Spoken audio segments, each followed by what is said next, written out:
नमस्कार मित्रांनो, स्वागत आहे तुमचं एका नवीन व्हिडिओमध्ये। तर आज आपण बघणार आहेत की आपले मतदान कार्डामध्ये आपल्याला जर काही बदल करायचे असणार तर ते कसे करता येणार। तर चला मित्रांनो, सुरू करूया व्हिडिओला।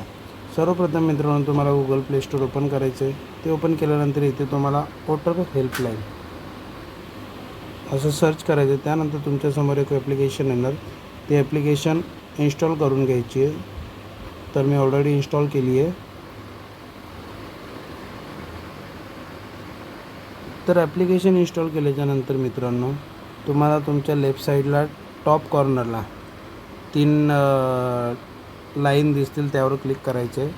त्यानंतर लॉग इन या बटनवर क्लिक करून मित्रांनो तुम्हाला लॉग इन करून घ्यायचं आहे। लॉग इन केल्याच्यानंतर मित्रांनो, तुमच्यासमोर एक असा पेज ओपन होईल। तर वोटर रजिस्ट्रेशन या ऑप्शनवर क्लिक करायचं आहे। त्यानंतर form number 8 correction of entries त्यावर क्लिक करायचं आहे।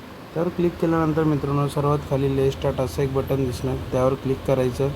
त्यानंतर I have voter I D number select करायचं। त्यानंतर मित्रांनो, तुम्हाला तुमचा वोटर आय डी नंबर टाकायचा व राज्य निवडायचे।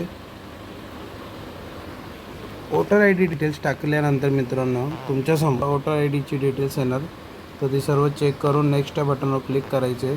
त्यानंतर इथे तुम्हाला तुमची डिटेल्स चेक करून घ्यायची आहे, सगळी बरोबर आहेत की नाही। त्यानंतर मित्रांनो, इथे तुम्हाला तुमचा मोबाईल नंबर टाकायचा आहे। मोबाईल नंबर टाकल्यानंतर मित्रांनो, तुम्हाला नेक्स्ट या बटनवर क्लिक करायचं आहे। त्यानंतर इथे तुम्हाला शिफ्टिंग ऑफ रेसिडेन्स म्हणजे तुम्हाला जर ॲड्रेस बदलायचा असणार त्यासाठी, किंवा मग correction of entries in exciting electoral roll म्हणजे तुम्हाला तुमची मतदान यादीचा नंबर चेंज करायचा असणार, किंवा मग तुम्हाला तुमचं जे वोटर आय डी कार्ड आहे ते कोणताही बदल न करता जर वोटर आय डी कार्ड पाहिजे असेल तर तिसऱ्या ऑप्शनवर क्लिक करायचं आहे।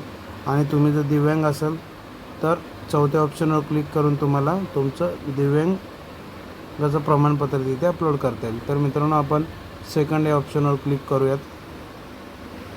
त्यानंतर नेक्स्ट बटनवर क्लिक करूया। त्यानंतर मित्रांनो, आता इथे मला एवढे ऑप्शन दिले, तर यामधून मला काय बदल करायचा आहे।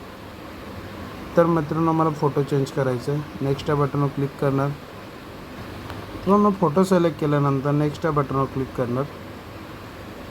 नेक्स्ट या बटनवर क्लिक केल्यानंतर मित्रांनो, इथे प्लेस ऑफ ॲप्लिकेशन टाकून मित्रांनो इथे मी प्लेस टाकणार। त्यानंतर मित्रांनो, माझा फॉर्म सबमिट होणार व माझ्या मतदान कार्डमध्ये जे काही करेक्शन असेल ते सर्व करेक्शन 15 दिवसामध्ये अपडेट होणार। तर धन्यवाद मित्रांनो। चॅनलवर जर नवीन असणार तर चॅनलला सबस्क्राईब करा, व्हिडिओ आवडल्यास लाईक करा, शेअर करा।